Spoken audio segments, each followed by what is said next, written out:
प्रभु यीशु मसीह के नाम से सभी भाई बहनों को जय मसीह की कहता हूँ। ये आशा करता हूँ कि आप सब ठीक होंगे और हम एक बार फिर प्रभु के वचनों को सीखने जा रहे हैं। और जब हम ध्यान देकर प्रभु के वचनों को सीखेंगे तो प्रभु का वचन हमसे बात करता है और प्रभु का वचन हमारे लिए आत्मिक भोजन बन जाता है। इसको हम मन लगाकर जब सुनते हैं, इसके ऊपर ध्यान करते हैं, तब हमें आत्मिक आशीष मिलती है। आज के ध्यान के लिए पढ़ना चाहता हूं मत्ती सुसमाचार उसका 5 अध्याय उसका 13 वचन। मत्ती सुसमाचार 5 का 13, मैथ्यू चैप्टर 5 वर्स 13। मत्ती 5 अध्याय उसका 13 वचन। तुम पृथ्वी के नमक हो, परंतु यदि नमक का स्वाद बिगड़ जाए तो वह फिर किस वस्तु से नमकीन किया जाएगा। हाँ, फिर वे किसी बस गुजराती में भी पढ़ेगी। તમે જગતનું મીઠું છો, પણ જો મીઠું બેસ્વાદ થયું હોય તો શેથી ખારું કરી શકાશે। इंग्लिश में पढ़ेगी। You are the salt of the earth, but if the salt loses its flavor, how shall it be seasoned? आमीन। हमारे प्यारे प्रभु, हम आपको धन्यवाद देते हैं आपके सत्य वचनों को बांटने के लिए। प्रभु आप हमारी सहायता करें। पवित्र आत्मा पूरा निरंतर आपके हाथ में सौंपते हैं। प्रभु, जितने भी लोग आपके वचनों को सुन रहे हैं, आपका पवित्र आत्मा उनकी समझ बुद्धियों को खोले। प्रभु, आदर महिमा हम आपको देते हैं। आप हमारी विनती को ग्रहण करें। यीशु मसीह के पवित्र नाम से मांगते हैं, आमीन। पढ़ लीजिए मत्ती सुसमाचार उसका 5 अध्याय 13 वचन। तुम पृथ्वी के नमक हो, परंतु यदि नमक का स्वाद बिगड़ जाए तो वह फिर किस वस्तु से नमकीन किया जाएगा। आमीन। प्रभु के पवित्र नाम की स्तुति हो। प्रभु यीशु जब इस पृथ्वी में चल रहे थे तब उन्होंने अपने चुने हुए शिष्यों को एक नाम दिया है। बाइबल में बहुत सारे नाम प्रभु के लोगों को, प्रभु की कलीसिया को दिए गए हैं, लेकिन उन नामों से एक नाम दिया गया है नमक, यानी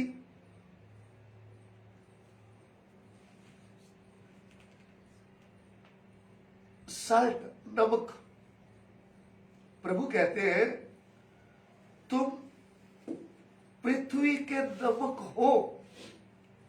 तुम बोले तुम जिन्होंने प्रभु यीशु को ग्रहण किया है, जिन्होंने पिता पुत्र पवित्र आत्मा के नाम में बपतिस्मा लिया है, जिनके ऊपर पवित्र आत्मा उतरा है, जिनको पवित्र आत्मा की भरपूरी मिला है,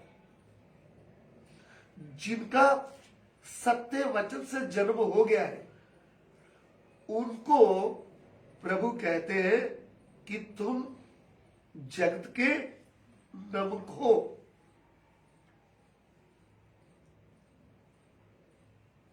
तो हमें प्रभु ने एक नाम दे रखा है, वह है पृथ्वी के नमक। तो हम इस बात के ऊपर ध्यान कर रहे हैं। नमक जो है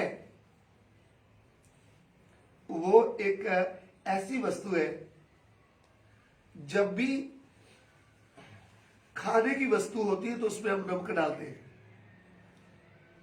हमारे इंडिया में कुछ लोग तेज मिर्ची खाते हैं, कुछ लोग कम मिर्ची खाते हैं, तो भी नमक अति जरूरी रहता है, नमक डालते हैं। जब हम बाहरी देशों में देखते हैं वहां पे मिर्ची तेज नहीं खाते तो भी नमक जरूर डालते हैं। तो नमक जो है ये पृथ्वी के लोगों के लिए उनकी आवश्यकता है। ऐसा एक नाम हमारे प्रभु यीशु ने हमारे विश्वासी भाई बहनों को, प्रभु के दास दासियों को नाम दे दिया है, नमक। तो इस बात को आप समझेंगे तो नमक जो होता है ये समुद्र का जो पानी है, समुद्र के पानी में जब पानी समुद्र के अंदर होता है तो वो पानी नमक होता है, नमक जैसा पानी होता है। लेकिन वो पानी जब जम जाता है तो फिर वो किनारे में आकर जब लगता है तो उसमें कुछ मिट्टी मिल जाती है। फिर उसको लेकर के जो शुद्ध करने वाले हैं फिर उसको शुद्ध किया जाता है, तब बनता है सफेद अच्छा खाने वाला नमक। जब उसको शुद्ध करते हैं या फिर रिफाइंड करते हैं तो क्या बन जाता है वो फिर खाने वाला टेस्ट या स्वाद नमक बन जाता है। तो हम मनुष्य को देखें, मनुष्य को प्रभु ने जब अपने स्वरूप अपनी समानता में बनाया था, पहला मनुष्य पहली स्त्री को, तब वह मनुष्य टेस्ट देने वाला था। लेकिन पाप के कारण पहला मनुष्य और पहली स्त्री वो उनका टेस्ट बिगड़ गया।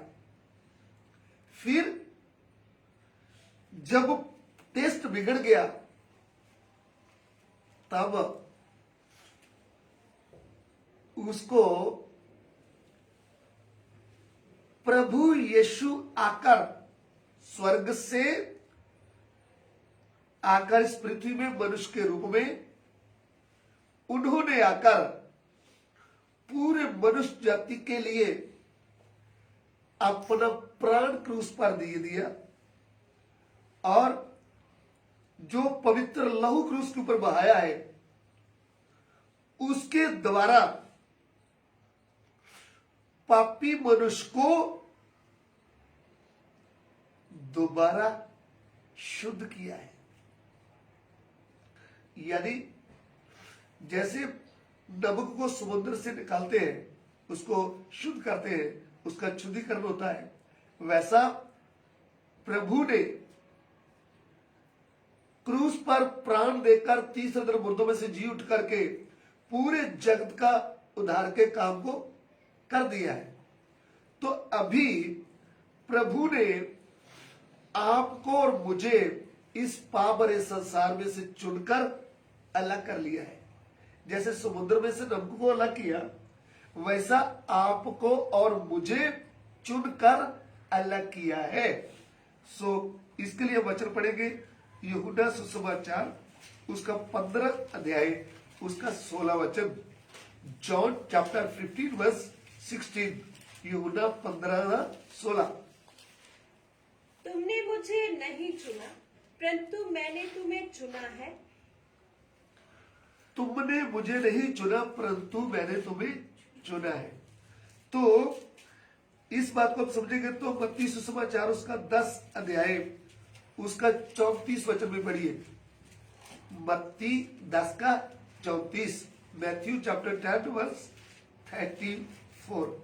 यह ना समझो कि मैं पृथ्वी पर मिलाप कराने आया हूँ। मैं मिलाप कराने नहीं पर तलवार चलवाने आया हूँ। मैं तो आया हूँ कि मनुष्य को उसके पिता से और बेटी को उसकी माँ से और बहू को उसकी सास से अलग कर दूं। मनुष्य के बैरी उसके घर ही के लोग होंगे। देखिए, मैं तो आया हूं तलवार चलाने, यानी तलवार हम देखेंगे तो दुनियावी तलवार नहीं जो हाथ काट देती है, पांव काटती है, गर्दन काटती है। प्रभु के पवित्र वचन को भी दो धारी तलवार करके कहा गया है। जब हम अब्रानी 4:12 पढ़ते हैं तो वहां पे लिखा है परमेश्वर का वचन दो धारी तलवार से भी चोखा है।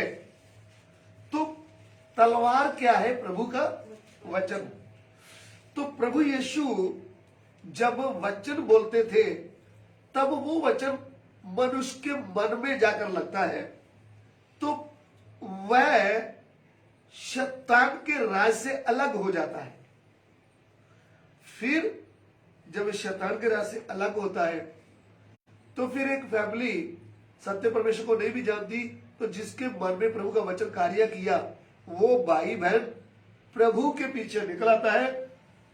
उसको प्रभु बोलता है मैं तो आया हूं तलवार चलाने और मनुष्य को उनके पिता से अलग करने, और मां बेटी को मां से अलग करने, और बहू को सास से अलग करने। तो प्रभु इस पृथ्वी में, इस पाप भरे संसार में से चुनकर आपको और मुझे क्या कर लिया है? अलग कर लिया है। अलग करके फिर उन्होंने क्या किया है? अपने पवित्र लहू से हमें धोकर हमारा शुद्धिकरण किया है। क्योंकि पाप का जो दबा है ये पानी और साबुन से मिट नहीं सकता। यिर्मयाह की पुस्तक उसका 2 अध्याय उसका 22 वचन पढ़िएगा। यिर्मयाह चैप्टर 2 वर्स 22। यिर्मयाह 2:22। चाहे तू अपने को सज्जी से धोए और बहुत सा साबुन भी प्रयोग करे, तो भी तेरे अधर्म का धब्बा मेरे सामने बना रहेगा। प्रभु यहोवा की यही वाणी है। प्रिय भाइयों बहनों, मनुष्य ने जो पाप किया है वह पाप का जो धब्बा उनकी आत्मा प्राण में जो लगा है वह पाप का धब्बा कभी भी मिट नहीं सकता। हम कितना भी बढ़िया साबुन ले, क्या क्या वरते, किसकी भी वस्तु की हम कोशिश करें, इस्तेमाल करें, तो भी पाप का धब्बा कहीं मिट नहीं सकता। इस पृथ्वी में कितने भी बड़े बड़े हॉस्पिटल हैं, बड़े बड़े डॉक्टर हैं, आप किसी के पास भी जाकर बोले मुझे एक ग्लूकोज लगाए, मुझे एक टीका लगाए, मेरे पाप धुल जाए, तो ऐसा कभी हो ही नहीं सकता। इस पृथ्वी में कितने जादूगर हैं, बाबा है जो धागा तवीज गले में बांध देते हैं। आप उनके पास 1 लाख 2 लाख देकर भी बोले मेरे पाप मिटा दो, मेरे पाप का धब्बा मिटा दो, कोई भी दुनिया में ऐसी शक्ति नहीं है जो मनुष्य के पाप मिटा सकती है। तो जब कोई भी पाप मिटा नहीं सकता, तब सर्वशक्तिमान परमेश्वर आज से 2020 साल पहले मनुष्य के रूप में आया है। मनुष्य के रूप में आकर उनका जन्म पवित्र आत्मा के द्वारा हुआ है। एक कुंवारी कन्या के गर्भ में आकर पवित्र मनुष्य बनकर उन्होंने क्रूस के ऊपर जो पवित्र लहू बहाया है, वह पवित्र लहू के द्वारा पूरी मनुष्य जाति के पाप का धब्बा मिट जाता है। हमें खाली उसके पवित्र लहू के ऊपर क्या करना है? सच्चे मन से विश्वास करना है। और जिन्होंने विश्वास किया है उनके पाप का धब्बा मिट गया, उनका शुद्धिकरण हो गया है। क्योंकि पहला यूहन्ना उसका 1 अध्याय उसके 7 वचन में लिखा है। 1 जॉन चैप्टर 1 वर्स 7। पहला यूहन्ना 1:7। और उसके पुत्र यीशु का लहू हमें सब पापों से शुद्ध करता है। उसके पुत्र यीशु का लहू हमें सब पापों से शुद्ध करता है। तो प्रिय भाइयों बहनों, हम प्रभु यीशु के पवित्र लहू से क्या होगे? शुद्ध किए गए हैं। हम भी उस नमक की तरह रिफाइंड किए गए, हम शुद्ध किए गए। सो चुने हुए को, अलग किए हुए को और प्रभु यीशु के लहू से धोए हुए को, जिसको शुद्ध कर दिया है, उसको नाम दिया है पृथ्वी का नमक। Your salt of the earth, यानी तुम पृथ्वी के नमक हो। सो हमें क्या नाम दिया है? तुम पृथ्वी के नमक। अभी हमने इस बात को सीखा है कि नमक कैसे बढ़िया बन जाता है और नमक कैसे सब सब्जियों में काम आने वाला बन जाता है। अभी हम दूसरी बात नमक के बारे में सीखेंगे। तो नमक जो है, जो रिफाइंड किया गया, शुद्ध किया गया है, वो जब किसी भी सब्जी में डाला जाता है तो उसको टेस्ट बना देता है या फिर उसको स्वाद बना देता है। जब प्रभु ने हमारे जीवन में हमें शुद्ध किया है, तो शुद्ध ही खून से किया है और हमको इस संसार से, पृथ्वी से अलग कर लिया है। उसके साथ साथ क्या किया है? याकूब की पत्री उसका 1 अध्याय, उसका 18 वचन, जेम्स चैप्टर 1 वर्स 18, याकूब 1:18। उसने अपनी ही इच्छा से हमें सत्य के वचन के द्वारा उत्पन्न किया, ताकि हम उसकी सृष्टि की हुई वस्तुओं में से एक प्रकार के प्रथम फल हों। आमीन। उसने, परमेश्वर ने अपने सत्य वचन से हमको क्या दिया है? जन्म दे दिया है। पहले हमें पाप के दलदल से अलग किया है। जैसे समुद्र में उस नमक को, जिसके साथ मिट्टी मिल जाती है, उसको लेकर के उसको अलग किया, फिर उसको शुद्ध किया, वैसा प्रभु ने हमें पाप भरे संसार में से चुन लिया, फिर अपने पवित्र लहू से हमें धोकर शुद्ध किया, फिर सत्य वचन, जीवता वचन, अनंत काल तक रहने वाला वचन हमारी आत्मा में लगा दिया। हमारा सत्य वचन से जन्म हो गया।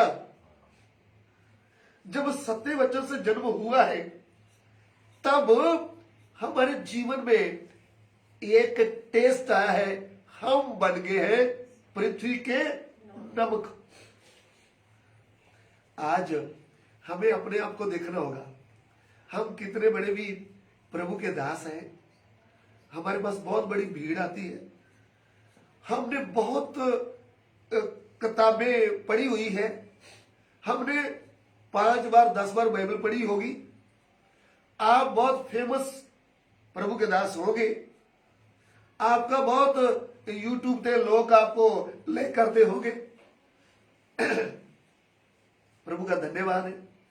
लेकिन प्रभु का वचन आपसे और हमसे और प्रभु के खून से शुद्ध किए हुए विश्वासी भाई बहनों से सबसे क्या करता है? बात करता है कि तुम जगत का या पृथ्वी का नमक हो। तो क्या आप नमक जो है उसको किसी भी सब्जी में डाल दो, फिर उसका स्वाद आता है, उसका टेस्ट आता है। गुजरात में ज्यादातर चाइनीज नूडल्स, फिर मंचूरियंस बहुत लोग खाते हैं। लेकिन वो मंचूरियन वाले ने उसमें नमक नहीं डाला तो दोबारा कोई आएगा नहीं। वो बोलेगा, भाई इसमें तो कोई टेस्ट है ही नहीं। और किसी भी सब्जी में आप डालें, नमक तो टेस्ट लगता है। अगर आपने इतने मसाले बढ़िया बढ़िया, जिसका बहुत टीवी में देते हैं, उनकी ऐड देते हैं कि बढ़िया मसाले हैं, ये है, इतने मसाले डाल दो प्रिय भाई बहनों, आपने नमक नहीं डाला तो सब्जी से टेस्ट नहीं आता। कितनी महंगी सब्जी, आपकी फेवरेट सब्जी होगी तो भी टेस्ट नहीं होगा। आप बोलेंगे ले जाओ, मुझे नहीं पसंद, मैं नहीं खाऊंगा। तो इसलिए नमक डालते ही उसमें क्या बन जाता है? टेस्ट। इधर में जब लोग पाप के कारण उनका स्वभाव बिगड़ा हुआ है, उनसे आप प्यार से भी बात करो तो वो आगे से गुस्से से बात करते हैं, सीधी बात को उल्टी लेते हैं। उस समय मुझे और आपने ये बिगड़े हुए लोगों के साथ बात करके आपने उनके जीवन को टेस्ट बनाना है। यदि आप नमक है तो हमें उनके साथ बैठकर उनसे बात करते हुए हमारे मुंह से निकलने वाला प्रभु का पवित्र वचन जो काम किए बिना वापस नहीं आता, वो वचन जब निकलेगा तो ये सामने वाला कितना भाई बहन खतरनाक है, बुरे स्वभाव वाला है, जल्दी गुस्सा करने वाला है, इसका स्वभाव क्या हो जाएगा? चेंज हो जाएगा, उसमें टेस्ट आ जाएगा। अभी तो इसलिए हमारे मुंह से क्या निकलना चाहिए? कुलसियों की पत्री उसका 4 अध्याय उसका 6 वचन, कुलसित चैप्टर 4 वर्स 6, कुलसियों की पत्री 4:6। तुम्हारा वचन सदा अनुग्रह सहित और सलोना हो कि तुम्हें हर मनुष्य को उचित रीति से उत्तर देना आ जाए। फिर एक बार हम पढ़ लीजिए। तुम्हारा वचन सदा अनुग्रह सहित और सलोना हो। तुम्हारा वचन बोले तो हमारे मुंह से निकलने वाला वचन। जब प्रभु ने हमें वचन से जन्म दिया है, जब हम परमेश्वर से क्या पाया है? जन्म पाया है। जितनों का वचन से जन्म हुआ, यानी जितनों ने वचन को ग्रहण किया, उनको परमेश्वर का पुत्र होने का अधिकार मिला है। अभी आप शुद्ध किए गए हैं, अभी आपको नमक का नाम दे दिया गया है, अभी आप परमेश्वर की संतान बन गए हैं, अभी आपके मुंह से निकलना क्या है? अरे आपका जन्म किधर से हुआ है? वचन से, पवित्र वचन से, सत्य वचन से। तो आपके मुंह से किसी से बात करते समय क्या निकलना चाहिए? चुगली नहीं, गाली नहीं, गुस्से वाली बात नहीं, दूसरे को परेशान करने वाला ताना नहीं। क्या निकलना आपके मुंह से? अनुग्रह और सलोनी बात। फिर एक बार पढ़ेंगे कुलसियों 4:6। तुम्हारा वचन सदा अनुग्रह सहित। तुम्हारा वचन यानी हमारे मुंह से निकलने वाला वचन। जब हम बात करते हैं प्रिय भाइयों बहनों, हम कैसे बात करते हैं? थोड़ा देर हम सोचे, हमारा नाम इस दुनिया में पास्टर होगा, हमारा नाम एल्डर होगा, हमारा नाम विश्वासी भाई बहन होगा, हम दूसरों को शिक्षा देने वाले टीचर हो सकते हैं। आप जब मुंह से बात निकालते हो, क्या दूसरे को सुनने में टेस्ट आता है? यही है मेरा प्रश्न। अगर टेस्ट नहीं आता तो आप नमक नहीं है। अगर मेरे मुंह से निकलने वाली बात का टेस्ट नहीं आता तो मैं प्रभु दिया हुआ जो पृथ्वी का नमक हूं, मैं वह नमक बना नहीं। आज मुझे नमक बनने की क्या है? जरूरत है। आज कितने लोग हैं जो नमक को अपने जीवन में लेना चाहते हैं, जैसे सब्जी में डालते हैं वैसा हमारे जीवन में, अपने जीवन में वो क्या लेना चाहते हैं? इस नमक को जो परमेश्वर का पवित्र वचन का, सत्य वचन से हमारा जन्म हुआ है ना, वो भी किसको चाहिए? जो परेशान लोग हैं, जो पाप में भरे हैं, जिनका स्वभाव बिगड़ा है, जो किसी की मानते हैं, आज उनको टेस्ट होना है, आज उनका स्वभाव चेंज होना है। तो क्या चाहिए उनको? उनको चाहिए प्रभु का सत्य वचन, प्रभु का पवित्र वचन। तो हमारे मुंह से क्या निकलना है?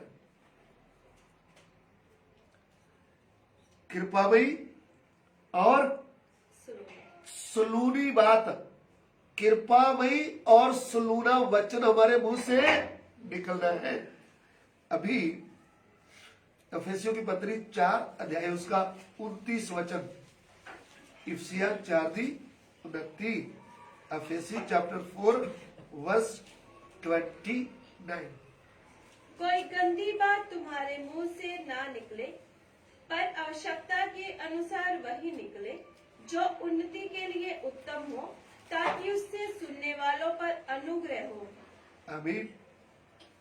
कोई गंदी बात आपके मुंह से ना निकले।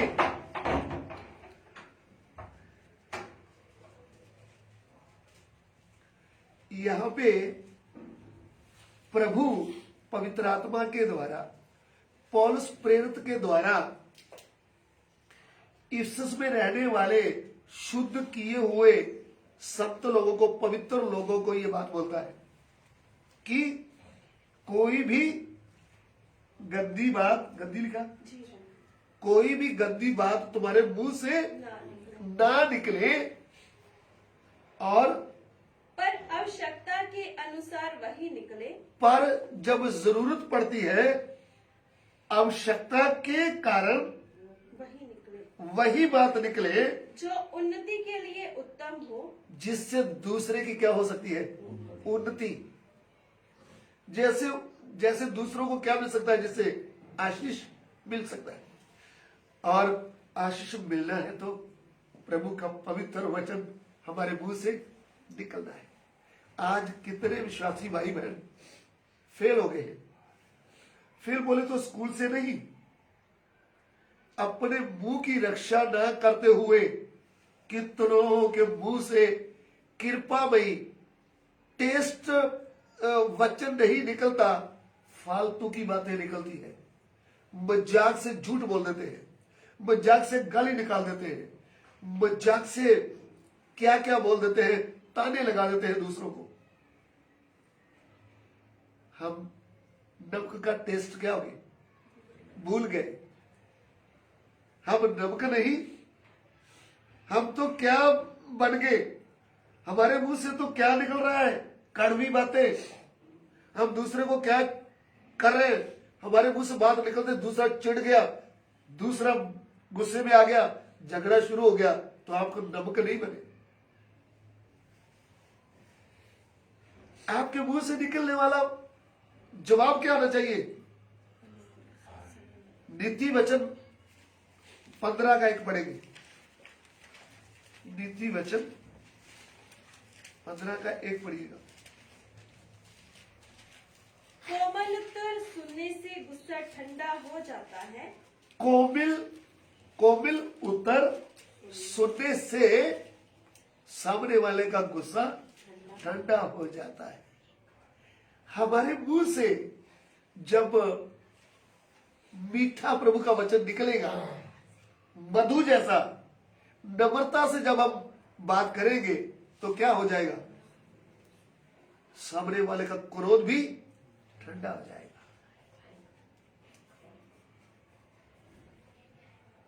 हम है क्या? दूसरे को टेस्ट बनाने वाले। मैं हूं कौन?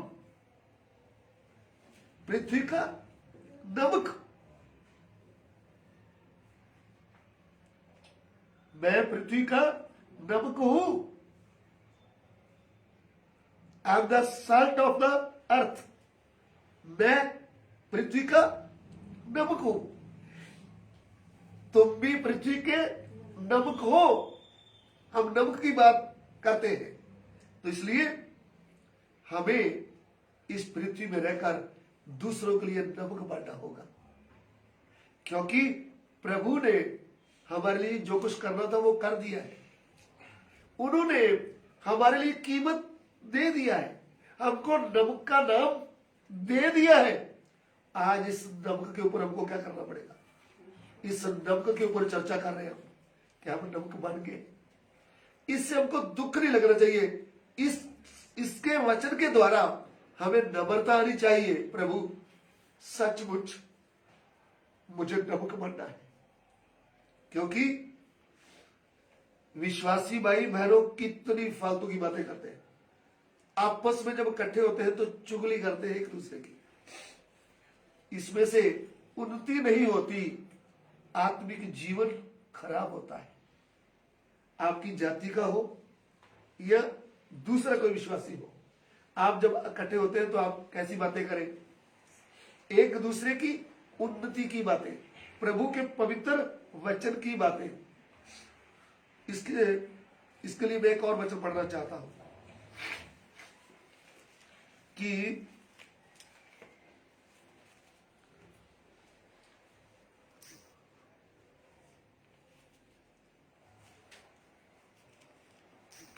याजक के मुंह से वो रिश्ता निकलना चाहिए।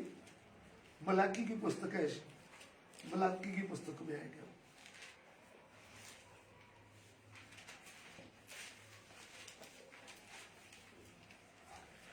मलाकी, पुराने नियम में मलाकी 2:7। क्योंकि याजक को चाहिए कि वे अपने होठों से ज्ञान की रक्षा करें और लोग उसके मुंह से व्यवस्था पूछें, क्योंकि वह सेनाओं के यहोवा का दूत है। आमीन। यहाँ पे याजक की बात आती है। पुराने नियम में परमेश्वर के मंदिर में सेवा करने वाले याजक लोग थे, जिनको चुनकर अलग किया था, जिनको पवित्र किया हुआ था। परमेश्वर के पवित्र मंदिर में क्या करते थे? सेवा। उनके पास व्यवस्था दी गई थी। उनके मुंह से लोग क्या सुनते थे? प्रभु के पवित्र वचन। लेकिन इधर में हम जब माहौल देखे तो माहौल बिगड़ गया था। मंदिर में रहने वाले याजक भी परमेश्वर की व्यवस्था को सही ढंग से पेश नहीं करते थे। उस समय मलाकी नबी के ऊपर परमेश्वर का आत्मा आता है और मलाकी नबी याजकों को क्या देता है? चेतावनी देता है। आप मलाकी नबी की पुस्तक जब 2 अध्याय पढ़ेंगे, ये स्पेशल किसके लिए है? याजकों के लिए। उस समय याजकों को क्या कहता है? बोला, याजक लोगों, तुम्हारे मुंह से क्या निकलना चाहिए? प्रभु की व्यवस्था। तुम्हारे मुंह से कोई भी बेकार बात नहीं निकलना चाहिए। तुम्हारे मुंह से परमेश्वर की व्यवस्था लोगों को मिलना चाहिए, और जो व्यवस्था आपको मिलेगी वो दूसरों के चेतावनी के लिए होगी, वह दूसरों की आत्मिक उन्नति के लिए होगी। आप है कौन? सेनाओं के यहोवा के दूत हैं आप। इसलिए आपको अपने मुंह की रक्षा करनी होगी और ध्यान से बात करना होगा। इसी बात को हम नए नियम में लेते हैं। आज प्रभु की कलीसिया जो परमेश्वर का मंदिर है, जिसे प्रभु ने अपने खून से मोल लिया है, जिस परमेश्वर ने प्रभु के दासों को कलीसिया में सेवकाई दी है, जिनको प्रभु ने सेवकों को भी नाम दे रखा है कि तुम इस पृथ्वी के नमक हो। मेरे प्रिय भाई बहन, सेवक, या बहन सेवा करती है या भाई सेवा करता है, आप कलीसिया में आपके मुंह से निकलने वाला जो वचन है वो अनुग्रह और टेस्ट होता है, या आप उनको गालिए जैसे बात करते हैं? आप बोलेंगे मेरा स्वभाव गर्म है लेकिन दिल में कुछ नहीं है। आपके स्वभाव से ही सामने वाले का बर्बादी होगी तो आपका स्वभाव बदलेगा कब? आपका स्वभाव बदलना है कि नहीं, कि ऊपर जाकर स्वर्ग में बदलना है? पौलुस लिखता है फिलिपियों के लोगों को, तुम्हारा वही स्वभाव हो जो मसीह यीशु का था। अरे प्रिय भाई सेवक, अभी तू किधर खड़ा है? प्रभु के घर में प्रभु की सेवा करने के लिए तुझे चुन लिया है। प्रभु ने आपको सेवा दिया है। प्रभु ने आपको नमक का नाम दिया है। क्या आपके मुंह से अनुग्रह की बात निकलती है? यह है आज का प्रश्न।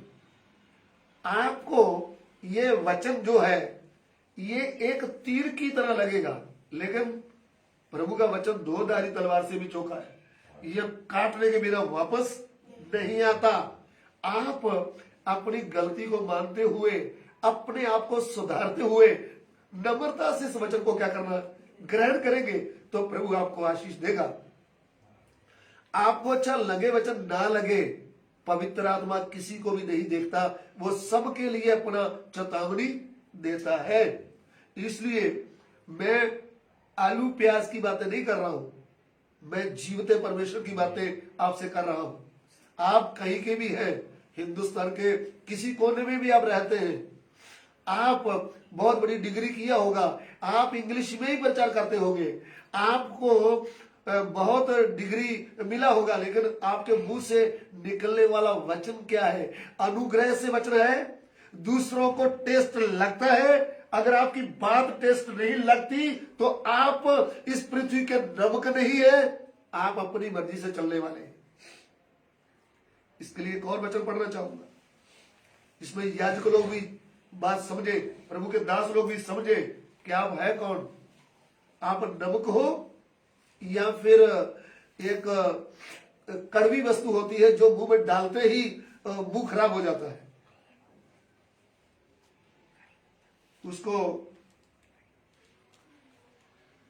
पंजाब में उसका नाम मीठा लेते हैं, लेकिन काला होता है, इतना कड़वा होता है, थोड़ा सा भी आप मुंह में डालोगे तो आपका मुंह कड़वा हो जाएगा, लेकिन नाम उसका क्या है? मीठा। तो ऐसा ना हो कि आपका नाम तो नमक है, आपके पास आने वाले को टेस्ट की बजाय वो परेशान होकर ठोकर खाकर चला जाए। आप दूसरों को ठोकर देने के लिए है या दूसरों को टेस्ट बनाने के लिए है?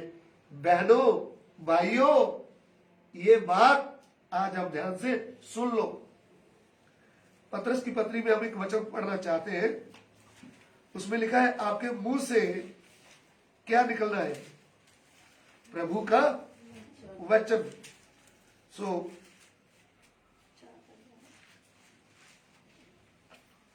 देखिए,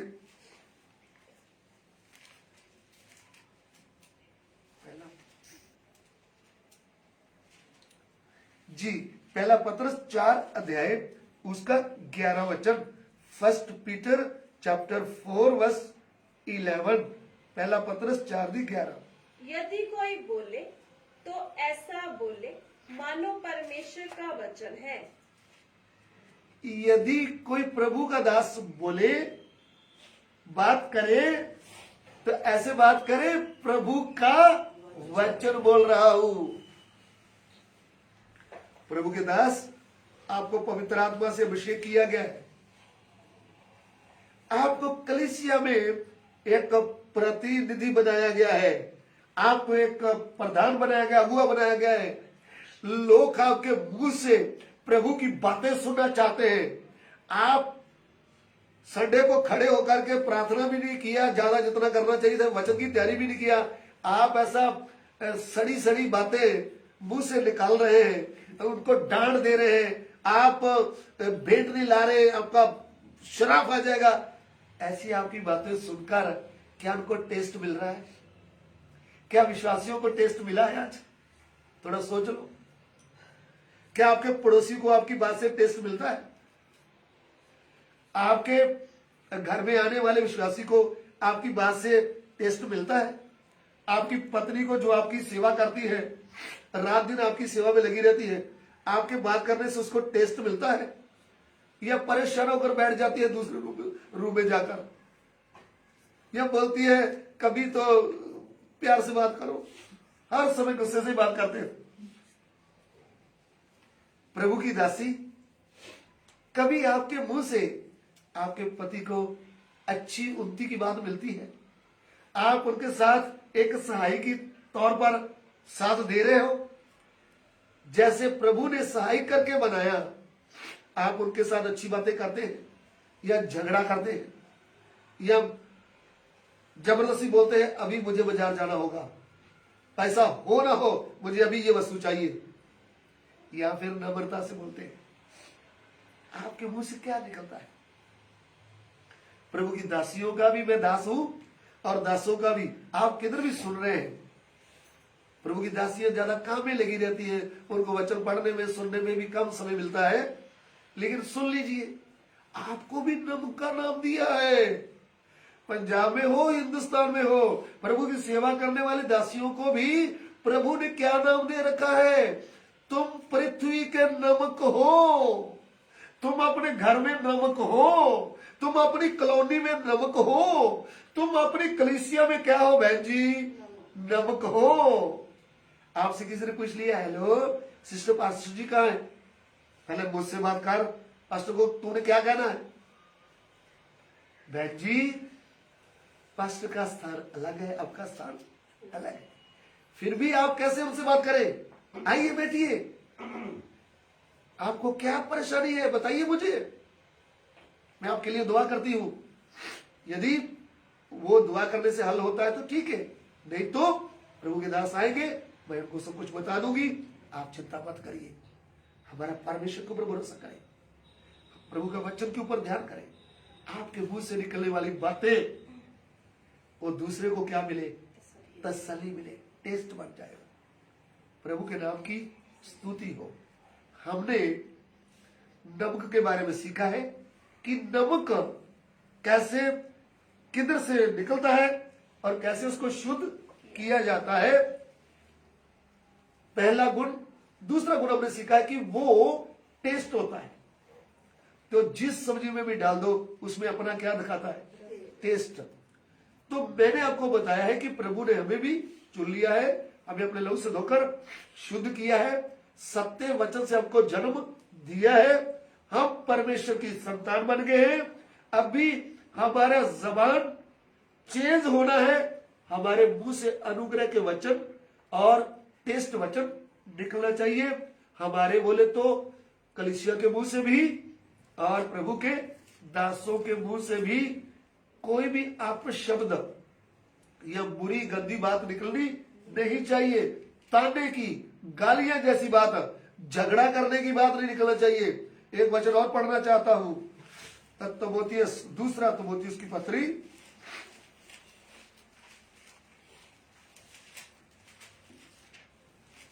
उसका 2 अध्याय, उसका 24 वचन, 24 और 25। दूसरा तीमुथियुस 2 का 24, 25। Second Timothy chapter 2 verse 24 and 25। प्रभु के दास को झगड़ालू नहीं होना चाहिए, पर वे सबके साथ कोमल और शिक्षा में निपुण और सहनशील हो। देखिए यहां पे याजक के लिए, प्रभु के दासों के लिए भी वचन आया है, क्योंकि नमक की बात चल रही है। हम भी तो नमक बनना है ना, मैं भी एक दास हूं ना आपके जैसा। तो यहां पे क्या लिखा है? प्रभु के दासों कैसे नहीं होना चाहिए? प्रभु के दास को झगड़ालू नहीं होना चाहिए। प्रभु के दास को झगड़ा करने वाला होना नहीं चाहिए। ना पड़ोसियों से झगड़ा, ना कलीसिया के विश्वासियों से झगड़ा, ना पत्नी से झगड़ा, किसी से भी झगड़ा करने वाला होना नहीं चाहिए। पर वे सबके साथ कोमल और मैं आपसे एक बात पूछना चाहता हूं, जो नमक है वो झगड़ा करता किसी से? करता है? हमारा नाम क्या है? नमक। नमक झगड़ा करता है? नहीं करता। तो इधर में मैं नमक हूं, यदि मैं क्या हूं? नमक हूं, तो मुझे क्या नहीं करना? मुझे किसी के साथ झगड़ा करने वाला होना नहीं चाहिए। मैं मेरी बात करता हूं। आप तो संत हैं, आप तो प्रभु के दास हैं, आप तो परफेक्ट होंगे, लेकिन इधर में मैं मेरी बात करता हूं। मुझे क्या नहीं करना चाहिए? झगड़ा किसी से झगड़ा करने वाला होना नहीं चाहिए। ना तो पड़ोसी से, ना पत्नी से, ना बच्चों से, ना विश्वासी भाई बहनों से। क्या नहीं करने वाला होना चाहिए? झगड़ा झगड़ा करने वाला, झगड़ालू नहीं होना चाहिए। इसलिए आप दास बन गए हैं, प्रभु के नाम की स्तुति हो। आपने थोड़ा वचन सीखा है, आपके हाथ में एक झुंड आ गया है, तो धन्यवाद करें, लेकिन ये नमक की बात मत भूलें। मैं आपसे विनती करता हूं, आप नमक की बात कभी ना भूलें। इसको नोट करें। वचन, प्रभु का दास झगड़ालू होना नहीं चाहिए। जी हाँ, पर वे सबके साथ कोमल वह सबके साथ कोमिल। और शिक्षा में निपुण और कोमिल का मतलब नम्रता से रहने वाला, प्यार से रहने वाला। वे सबनों के साथ प्यार से और शिक्षा में निपुण और शिक्षा में निपुण। उसके ऊपर कोई इल्जाम नहीं होना चाहिए। शिक्षा देने में बिल्कुल सही होना चाहिए। हाँ, और सहनशील हो। और क्या करने वाला हो? सहनशील हो। कोई बात बोल दिया किसी विश्वासी भाई बहन ने या पड़ोसी ने, उल्टी बात बोल दिया, तो सहने वाला होना चाहिए, सहन करने वाला होना चाहिए। एक की चार बातें बताने वाला नहीं होना चाहिए। आपको मालूम है मैं कौन हूं, आपको मालूम है मैं दास हूं, मैं आपको ऐसा कर दूंगा वैसा ना। भाई, प्रभु यीशु जो नमक के बाप थे, जिन्होंने नमक का नाम हमें दिया, उन्होंने हमें नमक का नाम नहीं दिया, उनके मुंह से निकलने वाले वचन टेस्टी थे। उन्होंने इस पृथ्वी में जग के नमक बनकर दिखा दिया। उन्होंने किसी को पुलिस स्टेशन नहीं भेजा, उन्होंने किसी के साथ लकड़ी लेकर नहीं मारा, उन्होंने किसी के ऊपर पर्चा दर्ज नहीं करवाया। उन्होंने अपने दुश्मनों को क्या किया है? प्रेम किया है, उनको क्षमा किया है। इसलिए हमें हमारे अंदर भी उसका स्वभाव आना अति जरूरी है। यहाँ पे क्या लिखा है? प्रभु के दास को झगड़ालू नहीं होना चाहिए। जी हाँ, पर वे सबके साथ कोमल जी हाँ, और शिक्षा में निपुण और सहनशील हो। और सहनशील हो। जी हाँ, वे विरोधियों को नम्रता से समझाए। विरोध होगा। कभी कभी विश्वासी भाई बहन भी विरोध लेकर आएंगे, गुस्से से बातें करेंगे। ध्यान से सुन लीजिए, विरोधियों को नम्रता से समझाए। विरोधियों को नम्रता से समझाए। हाँ, क्या जाने परमेश्वर उन्हें मन फिरा का मन दे। हालेलुया। विरोध करने वाले हमारे विरोध में जब झूठे इल्जाम लगा रहे हैं, जब हमारी बेइज्जती कर रहे हैं, तब उनको कैसे समझाना है? नम्रता से उनको समझाए। क्या जाने कि परमेश्वर उन विरोधियों को मन फिराव के लेवल में ले आए, और वह अपने मन को फिराते हुए, अपनी गलतियों को मानते हुए एक दिन प्रभु के कदमों में गिर जाएं। इसलिए हमारे सेवक भाई बहनों, हमें प्रभु के लिए काम करना है। इस पृथ्वी में हमको उनके लिए नमक बनना है, तो विरोधियों के साथ भी हमको नम्रता से बात करना पड़ेगा, उनको भी नम्रता से समझाना पड़ेगा, मन की नम्रता अधीनता से समझाना पड़ेगा। क्या जाने पवित्र आत्मा उनके ऊपर कार्य करे, वो नम्र हो जाए और अपनी गलती को मान ले और मन फिराव कर नाश से क्या हो जाए? बच जाए। प्रभु के नाम की स्तुति हो। आइए हम प्रार्थना करें। प्रभु का समय आएगा तो हम आने वाले दिनों में इस विषय को लेकर आगे बढ़ेंगे कि नमक में कौन से गुण होते हैं। अभी हमने 2 गुणों को सीखा है। प्रभु इस वचन के द्वारा आपको